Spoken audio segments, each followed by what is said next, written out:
So mao na guys, naami karon sa kabihasnan. Mao gini ang reality. If starting pa sa project, wadyo kay makita nga nindot dire.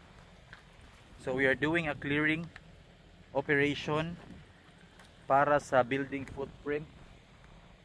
So as you can see, grabe ka bukid. Dili siya bukid, isla gini, pero daghang kay tanom.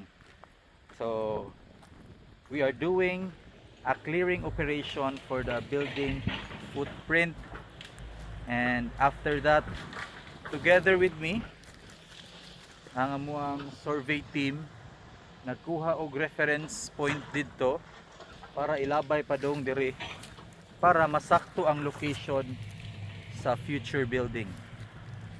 So mao na siya guys. It's a long way to go, pero laban lang. So that's the backhoe na mobilize diri para sa pag-unload ato mga dagko nga mga items. Last week katong naay containers.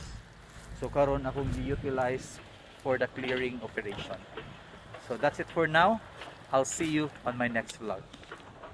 God bless, stay safe, be safe.